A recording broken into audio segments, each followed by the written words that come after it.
Peach.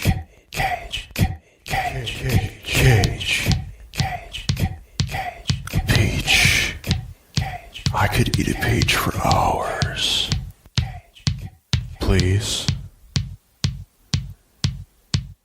Kiss me. Greetings and salutations. This is Cage's Kiss, the ultimate Cage cast, where we discuss each of the National Treasure's cinematic masterpieces and his life.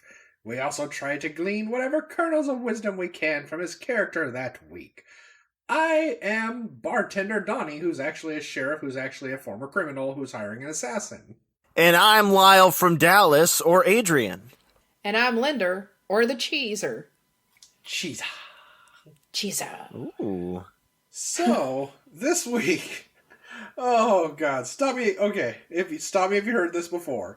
Nic Cage walks into a bar, pretends to be a hitman, hired by a bartender, who's actually a sheriff, to stage the murder of his wife, who's actually also his former criminal partner. Then gets hunted by a bartender, who's really a sheriff, who's actually a criminal, is saved by the hitman he pretends to be, then goes back to a bar until he's hunted by both. Runs off to the wife of the bartender, who's actually a sheriff and the partner in crime, runs back to the bar with her before banging, then robs her criminal partner, bartender, sheriff, husband, former criminal partner, ends up in a graveyard, double, triple, quadruple crossing everyone, and then kicks the woman out of a train. This was Red Rock West, population 1,523, elevation 7,027. You're forgetting the part where they stay at the Comfort Inn. Oh no, they were banging in that Comfort Inn. Yep. That really makes me want to get like a soundboard so we can be like, we can talk about how they were banging. I thought you just want a soundboard to listen to her getting kicked off the train. Oh, good. There's the door, Nicolas Cage. You first, Lara Flynn Boyle. Yeah, it was so nonchalant. It's just, okay, there's all your money out the train. Oh, yeah. Bye. Yeah, I remember when I first my watched this, like, on notification VHS back in college, and it's like, they had me, and then he boots her off the train. I'm like, oh, shit, Zinger. You were saying something then, Donna? I was just saying, I want that sound to be my notification alert. It pretty It's the much sound of Lara Flynn Boyle being pushed off. I gotta say, Son of a bitch. Tropish as this was, I enjoyed the movie. I mean, it was predictably dumb, but I kind of also loved it for another reason, which is really kind of sad. I confused the female lead with Demi Moore in Nothing But Trouble, and I kept hoping that kick her off the train, it was going to put her back on that property.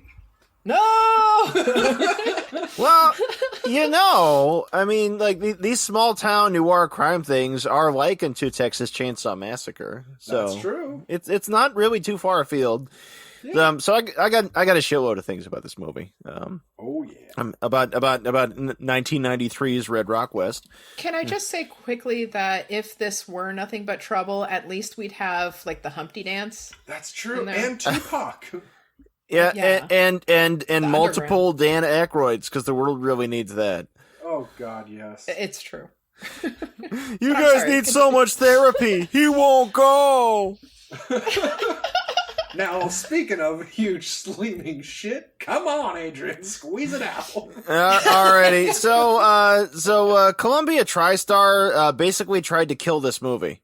So they wouldn't put it to theaters because they're like, oh no, it's like a cowboy thing or something. I don't know what that is. I don't think that has an audience. No. And then the filmmakers are all like, well, let us show it at some film festivals, get some juice going. They're like, no, it's not a festival movie. No. And so in the United States, it got dumped to video. All the original theatrical trailers are original video trailers for the American release, although it went to theaters throughout Europe and did really well over there, and eventually got discovered by a San Francisco exhibitor who got the film shown on the art house circuit eventually.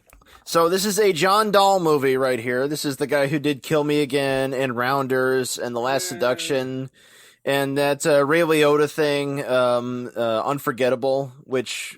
oddly enough, was the least memorable of those. It's not that bad. It's just not that good. And then later, in the 2000s, he made garbage like Joyride and that fuck-awful Iron Fist TV show. Ooh. Yeah, that Marvel one, for Netflix. Oh God. Yeah, That's yeah. where Remember I that? see Yeah, something remember there. that dumbass pilot episode? It's Oh, like, hey, God I'm your hippie damn it. friend. I'm back, and I have powers now. Go away, hippie friend. You're dead. No, it's me. No, really, you're dead. It's like, come on now. I'm wearing sandals. It's like, fuck off, Iron Fist. Nobody wants you. Fuck off, That was Iron pretty much bitch. it. He was. It was like the weakest of the fucking Marvel series. It's just god awful. And his power I is he couldn't just do kind it. of wails on guys sometimes, but it was like, it wasn't even like kung fu. He's just kind of beating on a guy. Yeah. And then they keep focusing on the wrong characters. And I think watching that show at all is a wrong focus. So. that's true. Sorry, John Dahl, you were really cool in the 90s. So this week's movie is shot by a Mark Reshovsky. He didn't do a lot as a cinematographer in terms of films, but he directed a lot of music videos for the likes of like Skid Row and Cinderella and like bands I listen to. Oh. And he worked on the movie Moonwalker in the camera department. He shot the movie Set It Off with the Queen Latifah. Oh shit. And some Third Rock from the Sun, and that Keenan Ivory Wayans movie Most Wanted that he wrote and wasn't a comedy, at least not intentionally. So as we previously stated, we've got Lara Flynn Boyle from Twin Peaks, and we've got Dennis Hopper from Blue Velvet, and of course we got the Cage from Wild at Heart. So we got a trifecta of David Lynch talent right here. And the music at some point sounds kind of Lynchy. A little like bit. Badalamenti. It just What seemed now? kind of this. I was surprised David Lynch didn't try doing something like this. It seemed like something he would do, but it just, I don't know. Yeah, it's a little. It's a little, it's similar to stuff he'd do because this is a noir genre type of thing, and Lynch is always sort of hedging in on that territory, but it's too on the nose, you know what I mean? Yeah. Because like this is a very plotty crime film. Wrote it, so Yeah, and they did fine. We've got Timothy Carhart in here playing Deputy Matt.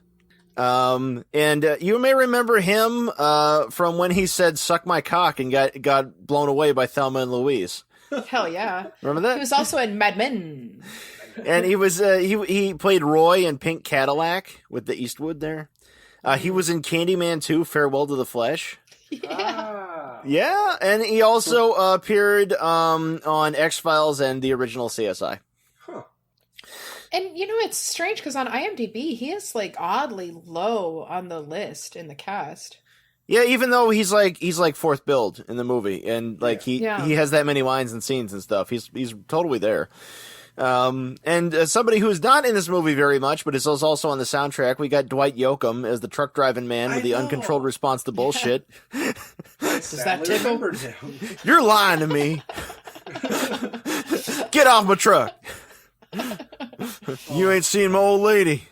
She started sprouting horns and shit. Getting spooky. Maricopa County to get into. Okay, so one of the reasons that Cage was in this movie, Linda probably already knew, is that Coppola was a John Dahl fan from his first movie, Kill Me Again, with Val Kilmer. So Coppola was like, Cage, do this movie. I don't wanna. Come on, get some spaghetti first. Okay, I'll do it. And lucky for us, Cage ate the spaghetti. So we got a great character actor in this one. We've got J.T. Walsh as Sheriff Wayner. Wayner, yeah, who did a whole lot of character roles before he was taken by a heart attack at age 54. But some of his late roles include Pleasantville, Negotiator with Samuel L. Jackson, and Jonathan Mostow's Breakdown, which is oddly similar to this film. Breakdown. Although, go ahead, give it to me. It's alright. Okay, sorry. So, originally they wanted Dennis Hopper to play Sheriff Wayner, the bartender sheriff.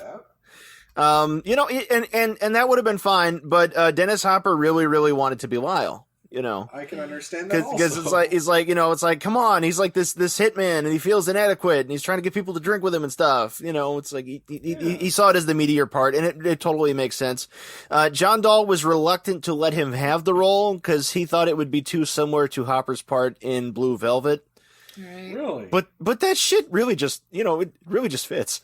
I know it does. is him. I mean, I didn't even think about Blue Velvet with him. Honestly, I was expecting that Hopper, but instead I got more of the Texas Chainsaw Massacre 2 Right.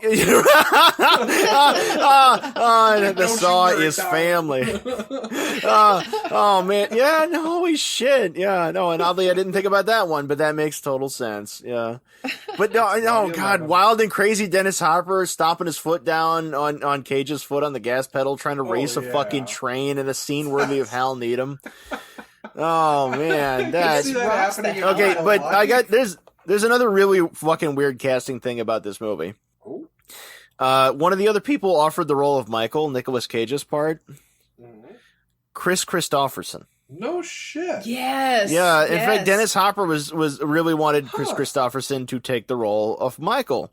But apparently Chris Christopherson and his career was actually in a slump, so it wouldn't have hurt him any. Yeah. But he was also making a lot of movies that weren't this movie, and he couldn't get time to look at the script or anything. He's like, nah.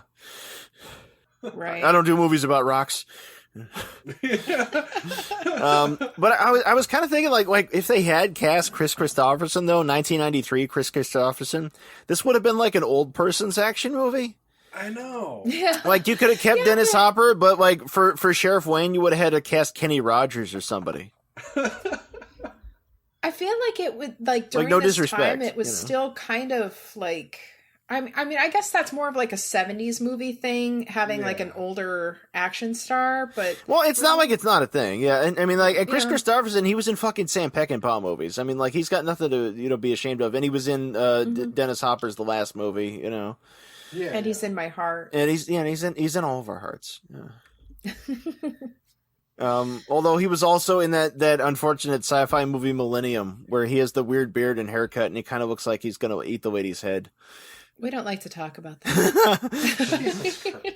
So I did a little bit of research too, because there's a scene after Dennis Hopper nearly smashes Cage's face in with his bumper. Oh yeah. And then he finds out that they're both in the Marine Corps. And he's talking about how he fucked up his leg, because that's one of the things. He wears a leg brace. Yeah. And he can't get work as a roughneck because of that. So he talks about how he was stationed in Lebanon, and there was the truck bomb thing. And he was in the building that was blown up. So that was an event in the Lebanese Civil War on October 23rd, 1983.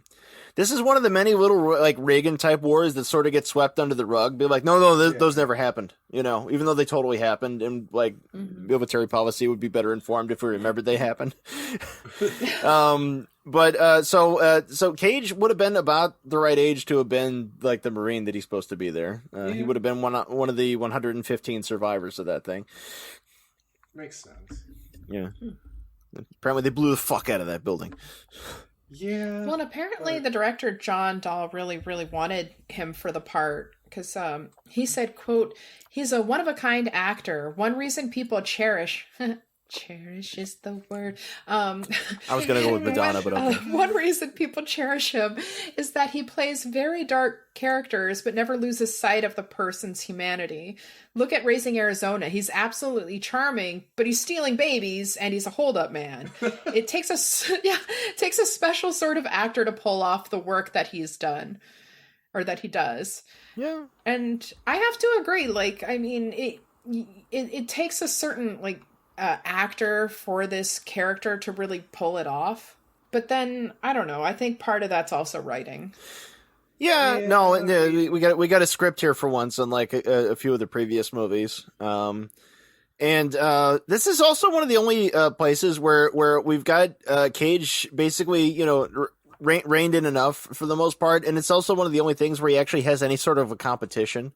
Because he's in these scenes with Hopper and JT Walsh, and I kind of giggled earlier because I was thinking of when MST3K did Track of the Moon Beast. Towards the end, the way too old reporter lady, she's like, "No!" And I think Tom Servo was like, "Wow, acting all over the place suddenly." Yeah. It's like, I counted 5 bursts of Cage rage. Yeah. Fuck Mexico. I don't know if he is entirely reined in, because at one point, as you No, not remember, entirely. when he was in the sheriff's car and he broke himself free, that's when Caged Cage became Cage-Free Cage. Yeah, no, I got that scene going in the background right now, yeah. Kicking JT Walsh in the face. And to further, he's on an open range, so it's free range Cage. Well, thank you, Donnie. My guilt has vanished. Yay! Yay. Oh. That's kind of a problem. Cage free range? That's kind of a problem I had with this movie, is his moral compass kind of depends on the situation. But it is largely like a no good deed goes unpunished kind of thing. Like, he's this Texas guy, and he's got like, it's like that old fashioned concept of masculinity. It's like, well, it hurts, but I'm not going to tell anybody.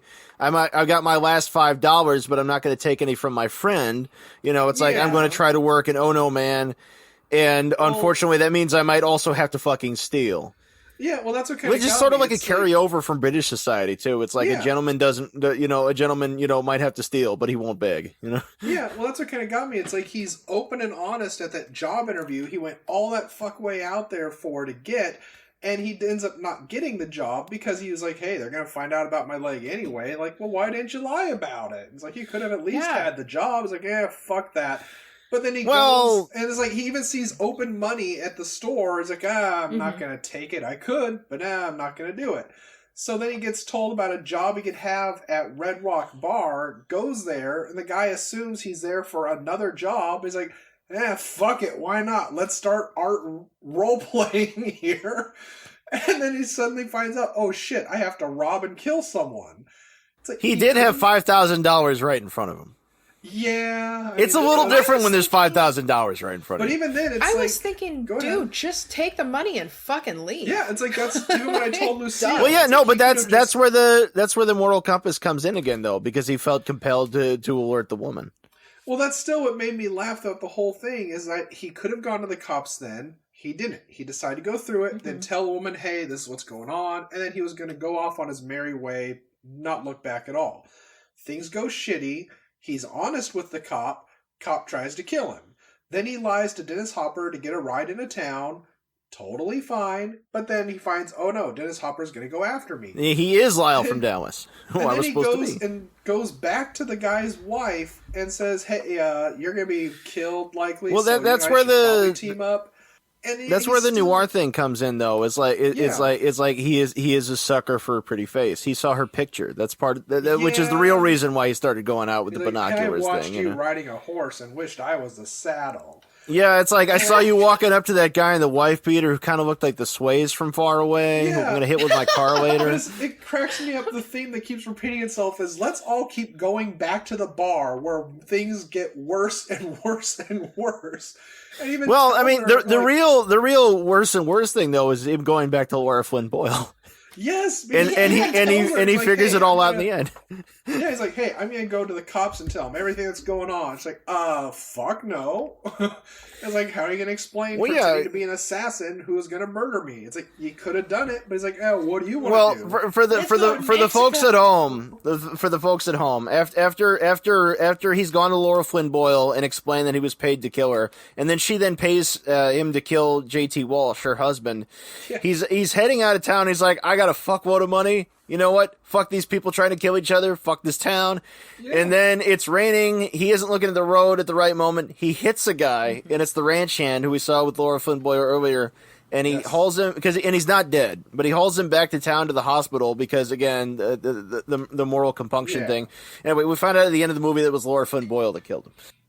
And I gotta say, the deputies rather, they were the most competent cops in a movie I've seen in a long time, but they were also the most 80s looking cops I've seen in a movie. Well, yeah, he's got that fabulous hair. No, Timothy Carhart's like, man, let me walk into the wind a minute here. But with the opening of this movie, I couldn't shake the image, because you had Nic Cage waking up in his car in his boxer shorts and his wife beater shirt. Yeah. And he starts grooming himself, taking a shower, eating. I'm like, when you say grooming himself, I imagine him like a cat. Yes. Like licking his obviously that's how he does it. But it's like, He licks there right between the leg and the dick there. Yeah, no, he gets right in there. I'm kind of like, if he pulls out a fucking can of tuna and starts eating it, this is where I know Neil Breen took this image. Like, that is my life. Where's my interview today? Let me get my 5 laptops and 10 cell phones out here. Yes, exactly. This is where he got the idea. Then another Nicolas Cage wearing a sock over his face comes and tries to get him, but the invisible shield stops him. Who am I? What am I? And he starts doing one-handed push-ups in the middle of the road. Yeah, because he's channeling Jack Palance. Yeah. Well, that. I don't know about you. That's how I get rid of you for every one of my job interviews. I can understand and that. he said before that he got the tattoo on his back because he didn't want to be a beefcake character. Yeah. But this film basically opens with him shirtless. The camera does fondle him there. This is the hairiest Yes, his arms well, have been in a while. Yeah, but that was his 1986 motivations. This is him in 1993. Different guy. Yeah, I wouldn't have been surprised at one point if a car pulled up beside him when he was doing his push-ups and go, "Are those Nic Cage Bugle Boy jeans?" Then I can't take that ride. But yeah, it shows like a close-up and like as it pans up, showing his rock hard abs and then his chest. But not quite And boy then- and blue abs anymore. Yeah. Yeah. But then, like, later on, spoiler alert, there's a nasty sex scene between him and Lara Flynn Boyle. And he's, like, totally rocking that, like, 70s, 80s, like, hairy-ass chest. Like I said, Well, it's a matter of the hairiest lighting, His you know. arms have been in a while. Yeah. I think he just needed to keep doing the Valley Girl thing and keep his Superman chest hair. I thought you were going to say just keep his voice at the level it was in Peggy Sue. So I'm Lyle from Dallas and I got paid to kill you, Peggy Sue.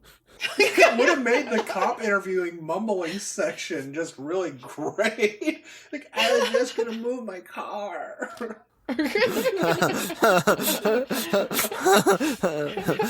It was an accident. I didn't put those bullets in him. Yeah, if you want it, go get it. Adios, Red Rock. Yeah, see, it's a sequel God. to Zandalee, which was Adios Terry. Yeah. I was telling Linda the whole chase scene with him and the sheriff, if you started playing the music from Raising Arizona during that, it made for an amazing movie. No, but I wish that they did. That's another great thing these movies have in common, though, is you get the sustained activity thing. You know, this movie doesn't really give you any time to get bored. It's No, nearly it really 100 doesn't. minutes, so it's longer than a lot of the movies we've seen, but it just packs the shit in. Well, that's why I gotta say I agree with you when you said last week, finally a good movie. It's like, it is kind of really horribly predictable, but it's a good movie. I was entertained with it. It wasn't shitty. It's like... This is also the only 90s Cage movie that we've watched, I think apart from Wild at Heart, where the characters have any understandable motivations. Oh, God. Yeah. It's like, wait, so what's going on here? They're in the other house. They're not pizza delivery. What's going on now? Yeah. Wait, so why did he kill himself pizza van? again? Or what happened? I mean, I don't know. Except for Lara Flynn Boyle's character, Suzanne. Like, there was at one point I was thinking she must not really want to live that much. Yeah. Otherwise, like, why would she want to get the both of them drunk, like her and Nic Cage's character, drunk at a bar and stay the night in a hotel when they have an hour and a half head start on Lyle, the actual. Well, guy because who they're set the outside of Red killer. Rock, where JT Walsh loses his power, and she needed to make sure that she rode some cage dick to ensure that he would continue to help her. Yeah, it's kind of like if you just picture this so. as what it is, which is the basis for the Beavis and Butthead Do America movie, that kind of explains everything. Well, that's the femme fatale. You know, it's Yes. like, you know, she'll sometimes play sweet and innocent. She's on top of things. She's in control of the situation. She's manipulating Yeah. people. You know, and the guy doesn't find out that she's the bad guy until too late. It's like a Mickey Spillane plot. You know, like if there's a hot chick in a Mickey Spillane, you know, My Camera story, you know she did it. Yeah, I mean, I had she's in my really- notes Yeah. at that point, I mean, she may as well be messing with Pumpkinhead at this point. Pretty much. She must be tired of living. She was pretty subtle about It's the flirt, curse, though. said Harley. It was like, where do we want to go? Mexico. I've been there. What's it like? Hot. I like it. So that was one thing. I think it's like, wait, this takes place in Wyoming. Canada's like right there. Yeah. Yeah. Just Canada. It's like, nah, I want to go where it's hot. Mexico. Well, That as makes we me learned wet. from Amos and Tequila. Andrew, he doesn't know where Canada is. That's true. Yeah, it's like, oh, it's all tucked away down there. It's by Uruguay or something. I'd I like to think that it train is Uruguay. heading to Canada at the end. Yeah, there you go. Same movie, really. Yeah. I guess I should say at this point that the budget was estimated to be $8 million. Oh, wow. Yeah, And but they killed the movie. It only didn't get to make grossed- money. Yeah, it only grossed $2.5 million. I figured no. If they'd pushed for the theatrical release in North America, they would have made their money. Because like even the straight to video trailer says like, and Nicolas Cage of Raging Arizona and Honeymoon in Vegas. And it's like, you paid to see these movies. I thought you said Raging Arizona. I did too. Like that would have Oh, been you got a an real amazing rager, movie. That's the porn version we'll make. Raging Arizona. Hopper's fucking great in this, by the way. He's got the classic psychotrope where he shoots a man dead right in the head. He shoots an unarmed guy in the head, and then he starts eating a sandwich like turkey. That's one of my favorites. Yeah. I Oh love god, that. yeah. And his whole drinking the booze and just Yeah, turning he's the always got bottle just a upside down. full-on fucking bottle of whiskey in his hand. I know. I was laughing when they were in the car. I'm like, is that a box full of booze? I'm like, it is. He got another bottle. He's from just it. got a whole fucking box. Yeah, no, that's great. He's like driving cross country in this like mint condition Cadillac, playing the country western station with just a box of fucking booze. What more do you need? Yeah, he's got his scotch. He is That's all priceless. Yeah. He really is. That's why I loved it when they're fighting in the graveyard and he's about to go bring Nic Cage over to this statue of a soldier with a bayonet. With a He bayonet. gets thrown into it, fucking bayoneted in the heart, and as Nic Cage walks away, he's like, get back here, I ain't done with you yet. Oh man, he did that so well too. It's like, oh my god, he totally has a bayonet in him. Not only that, he fucking pulls himself off of it. He to pulls go it back up. Yeah, after no, him. you know why? Because he's the ultimate fucking slasher villain in this fucking thing. Yes! You know? He's got the resurrection. Cocaine is a hell of a Cocaine. No, But but he starts it off as like one hell of a guy. Yeah. He's like, "Let me buy you a beer." Yeah. well, yeah, you know, because they're both Marines, you know, but like. No, for reals though, it's like this movie's kind of like yeah, go to war, see what you do after that. You're either begging for work as a roughneck, or you have to kill people for money because you can't get a fucking job. Yeah. Yeah, basically. I mean, and he was injured in the war, so now he's too fuking honest to get a job where he would probably get let go anyway. The first time I went through it, I wasn't clear on like where he'd seen action, but I'm like he can't have been in Vietnam unless it's a period piece. And then it's like, oh wait, it's one of those Reagan wars, you know. So like, not only did it get blown to shit in a war, it's a war that nobody will even like. It's like, oh, you were in Nam? Oh, not Nam? Fuck you. Wait, World War II? I love World War II. How old do you think I am? Not World War II. Fuck you. There was a war in we're Korea, saving I heard that one for when time. we get to The Rock.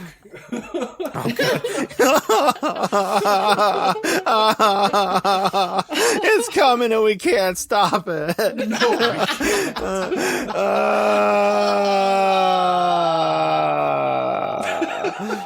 we can't. Can we watch Roadhouse instead? Yeah, Roadhouse every time. Or yeah. Joe versus the volcano. Yes. Yeah, Joe versus the volcano more than most of these. So I don't know if it was like a clever lighting thing, but in most scenes, Lara Flynn Boyle looks as if she's fading into the ether. She really does. Yeah, I'm okay with that. She's very ghostly. You know, they got kind of like a blue film on her or something. Or she just looks that way. You know, but it's like, holy shit, ghost woman. Yeah, That's why at the end of this cemetery, it's the final twist. Cage figured out that he did it with a dead chick. You know, maybe her and Demi Moore are the same person. They just keep morphing in and out of each other. Oh man, that means she also married Bruce Willis. Sad Maybe day. she's from an ethereal plane. There you go. Oh, that sounds hot. Yeah. At least she doesn't talk as if she just drank all the NyQuil and ate the ashtray like Demi Moore. This is really seductive right here. Dude, I would take Demi Moore over her any day. And I don't know. I've got a fucking bone to pick with her because of Twin Peaks. Because according to Sherilyn Fenn, it's her fault that Cooper didn't end up with Audrey. Womp womp. Because they were dating in real life at the time, and she didn't want him to have that romantic relationship with Audrey. So she can go fuck herself. It's Daddy, you shithead. Where's my bourbon? The part where JT Walsh, while they're in the graveyard and he has the gun on Hopper and he's trying to get the car keys. The part where he's like, "Stop moving!" Yeah. It's like, wow, you could really believe he was a cop at one point. Yeah, I gotta say, that was my favorite scene with him, just because the dude takes a fucking knife to the throat, and then Susan Crushbone comes over and starts whapping him with the money bag. Oh, yeah. And the dude, he's still fucking alive. It's really odd, but as brutal as this is, it only has a body count of 2. Yeah. Because the ranch hand gets all fucked up, shot and hit by a car and doesn't die, and JT Walsh has a fucking knife sticking in his throat and gets beat up by his wife and doesn't die. I've actually had nightmares, like recurring nightmares with that in it, where like you get a knife to the throat and you're still not dead and you're like moving the knife and nothing, you're still fucking alive. So it's not a good movie, but Hellraiser Deader has a really good part where the lady wakes up and she has the knife stuck through her chest. Sadly, with a pointy I know end coming out the front. What you're talking about, but I hate you for reminding me of that movie's existence. That scene was such a great idea. It's just like, why did it have to be in that shit awful movie? Because they had a script for a movie that nobody else wanted. They said, "Hey, we want to do another Hellraiser movie." I know that's how they do all the Hellraiser movies. All the later Hellraiser sequels. But come on, Hellraiser. That's like search for more that money. thing was down there with that one that was just shot in the house in Beverly Hills and didn't have Doug Bradley anymore. Oh, the one done for like $1,000. The one where the found footage one. Yeah, with the stupid ass camcorder. The one that the makeup artist Tunnicliffe wrote a draft of, and then they completely rewrote it and shot it. Yes. Yeah. And then he directed a terrible sequel after that I didn't see. Sadly, yeah, they made Hellraiser Judgment, and that was just, dear God. Would have been better with the Cage. Cage is Doug Bradley and Pinhead. That would work. And Clive Barker still wants to remake Hellraiser, so you open the box. you might as well actually reboot that one at this point. Like they're way the hell down the rabbit hole with straight to video sequels.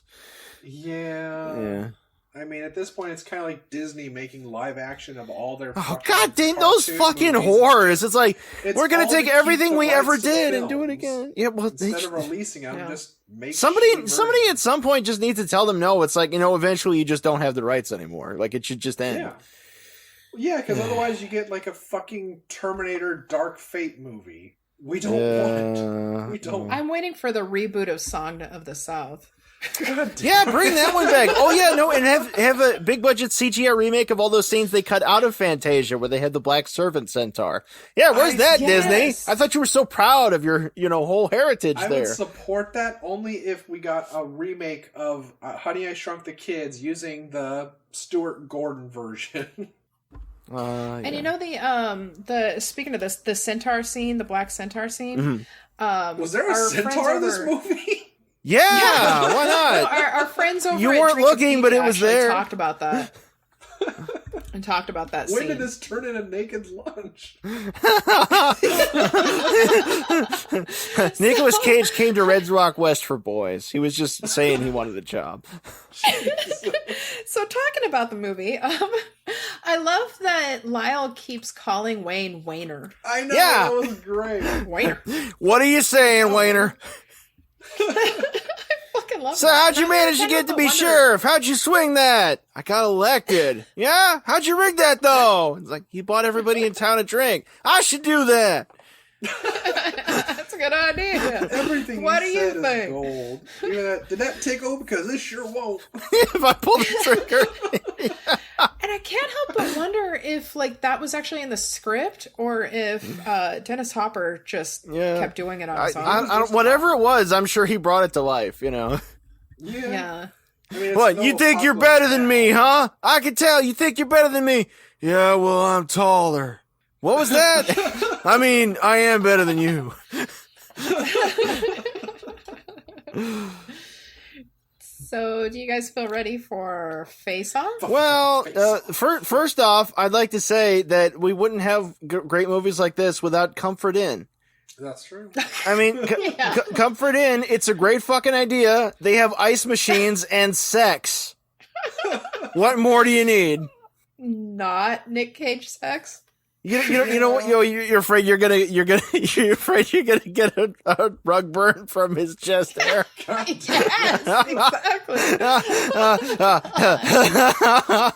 Oh god. So I'd also just like to add, I think it's bullshit that Columbia just wrote this off as a cowboy movie.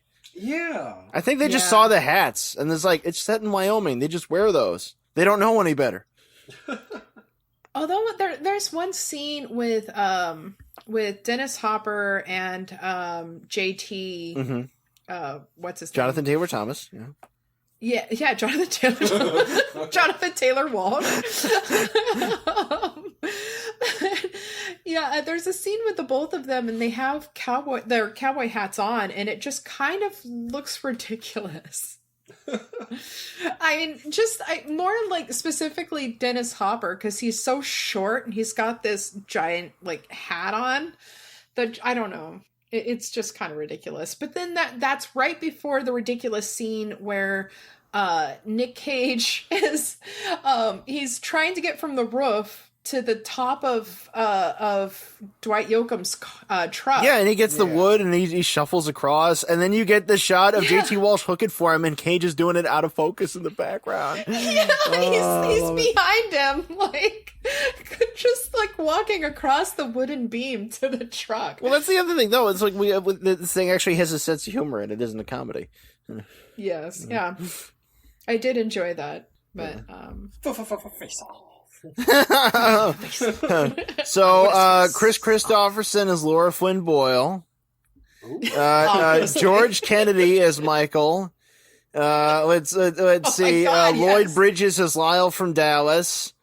Oh god, and a really old George C. Scott as Wayner. Are you just like using the cast from Naked Gun, or what is happening? I just think it's 70s disaster movies, and I add 20 years, you know. Linda? It's a good thing bad time to quit sniffing paint. glue. Yeah. Sniffing glue. I would say, okay, now I figured Michael's got to be an honest, trustworthy sort of guy. So at first I was thinking Tom Hanks, but then I realized that would give us a Tom Hanks sex scene. Yeah. And that would be like seeing our dad in a sex scene. It's just weird. And your dad doesn't look a thing like Tom Hanks. Thank God. Well, it would just be weird. I don't know. Growing up with him, I love Tom Hanks, but I don't want to see him naked. No, I kind of do. You sure you don't want to see his penis, Drill Sergeant? I do. God help me, I do.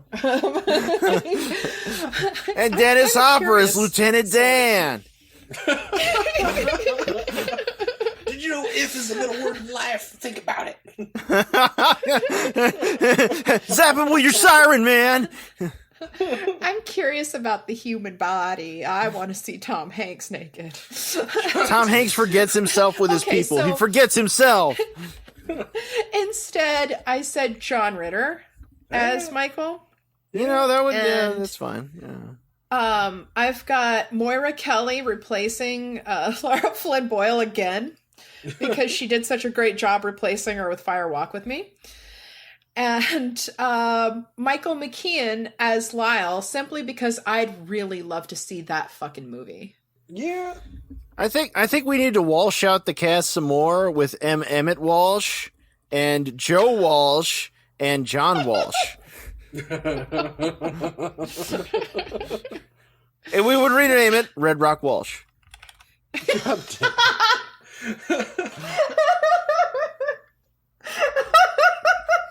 That's Life's been good to me so far. God damn it.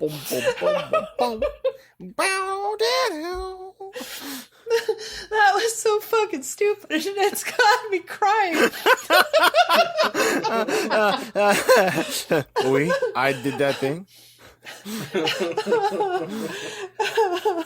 Okay, Donnie, who you got? Okay, so for the part of the sheriff, I was thinking Tim Robbins. For Oh, the assassin, Bill Paxton. For Oh. Mike, why not go the aliens route and bring in Michael Bean? Oh God! And for fun for Susan, let's bring in Elizabeth Shue. So this is a Dino De Laurentiis movie now, right? Fuck yeah! You'll sell my movie. I sank in my company, but I'm still around. Yeah, I'll hire the prostitutes, as you say.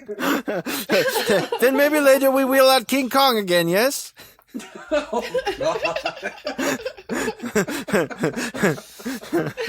Linda Hamilton and the King Kong, you know, they have the sex. Jesus Christ, don't remind me.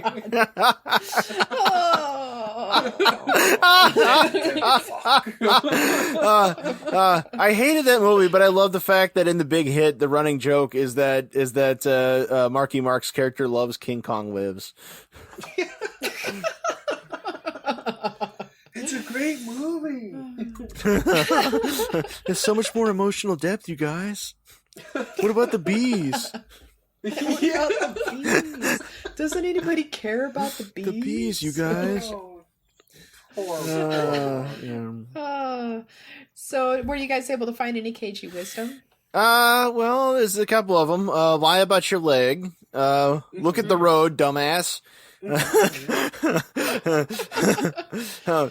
I also had that on my list. If somebody gives you $5,000, leave immediately and warn no one. Yeah, I also thought it's kind of appropriate whenever you're fueling your car, try to make it look exactly like you're holding your dick pissing into it, because that's kind of all he ever did. And also, when your dad takes you to Mexico, you can get a little guitar and a purple sombrero, and your life's going to be great. Yeah. And also, you might want to contemplate if you keep lying and people keep trying to kill you, you might want to try, telling the truth occasionally.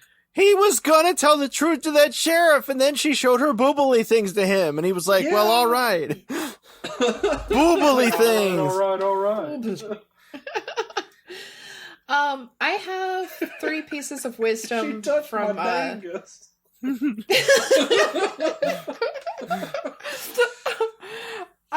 I have from Suzanne. I'd say if you're married, check in with your spouse every now and then and try to make sure that they don't have a contract out on you. Yeah. Just, check in. See you at dinner, dear. You're not planning to kill me, are you? Well, I kind of was. Let's talk about that. It's time to discuss the relationship. From Lyle, I'd say don't piss on the seat. It's bad luck. Even if they did. Even if they did. And from Mike, I'd say stop doing the right thing and watch the goddamn road.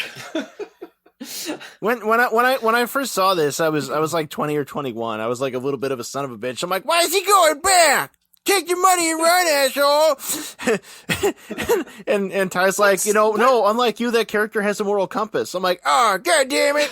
Fuck you. You and your stupid morals. Yeah, but it's the fucking moral compass that gets him into this. Well, no, because it's no I guess... good deed goes unpunished. That's one of those concepts from that kind of a crime film, though.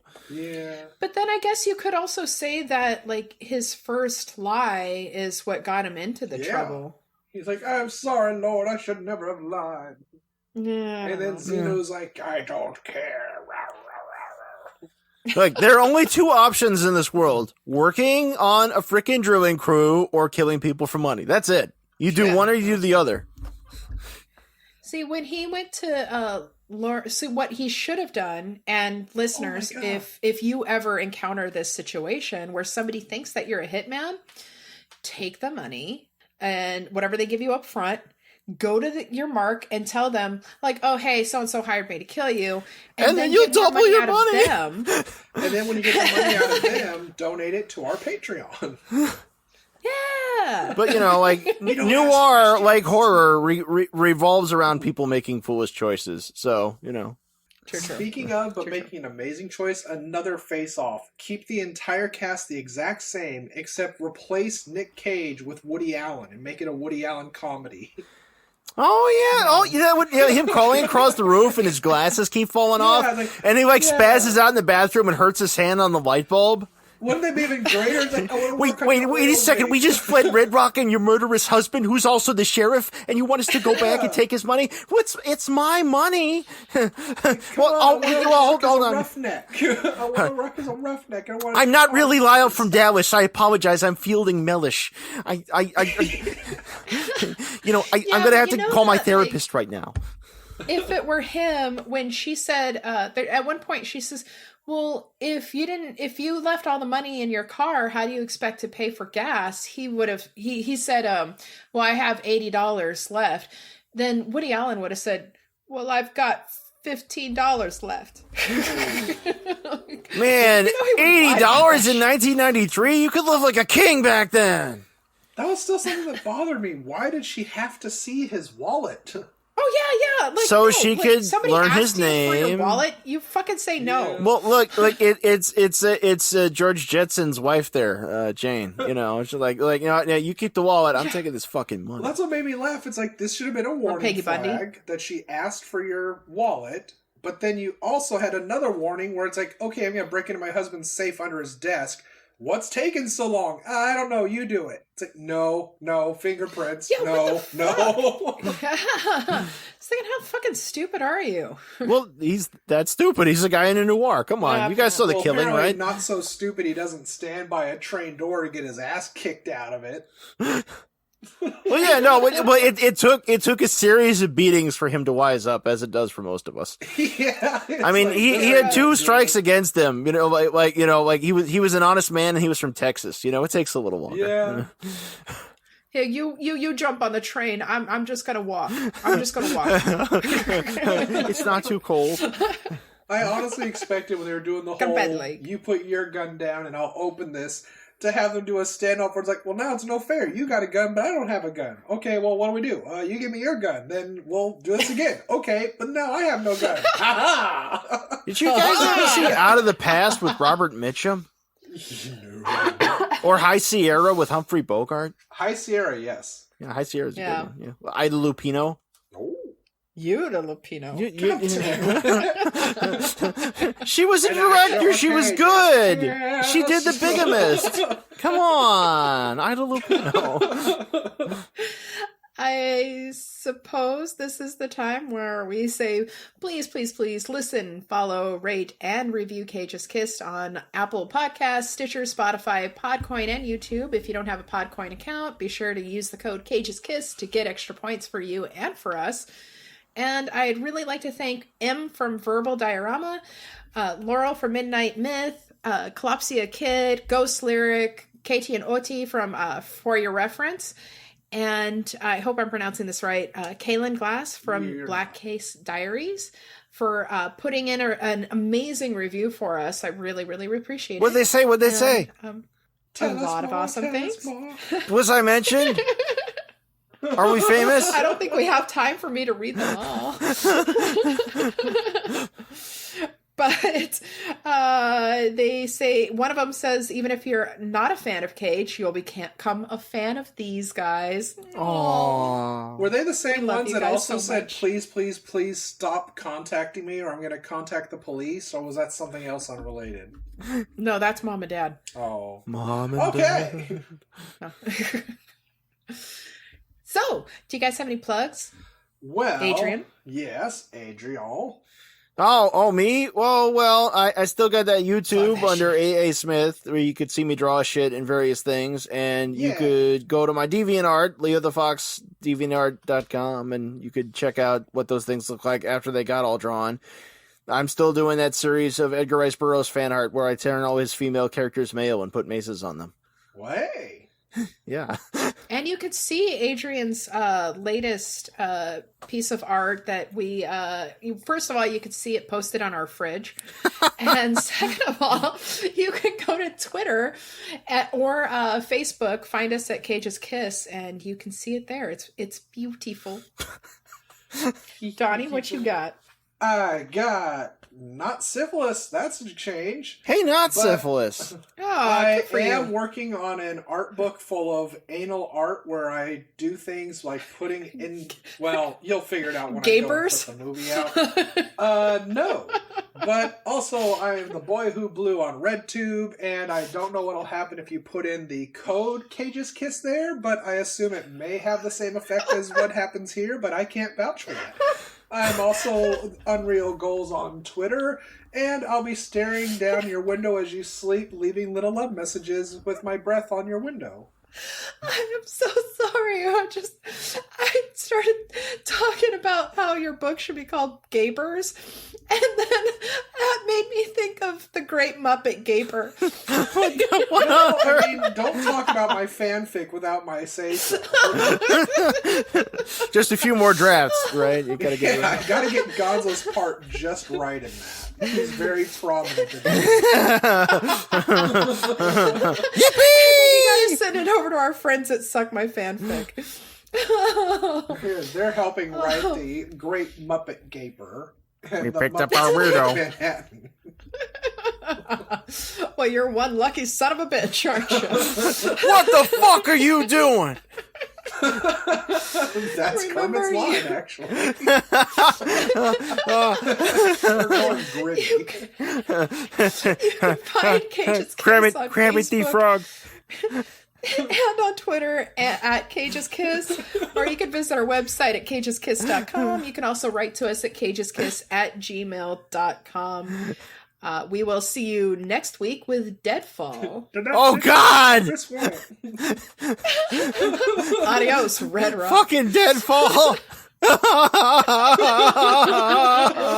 Or maybe it'll be Joe versus the volcano. Why? Cage.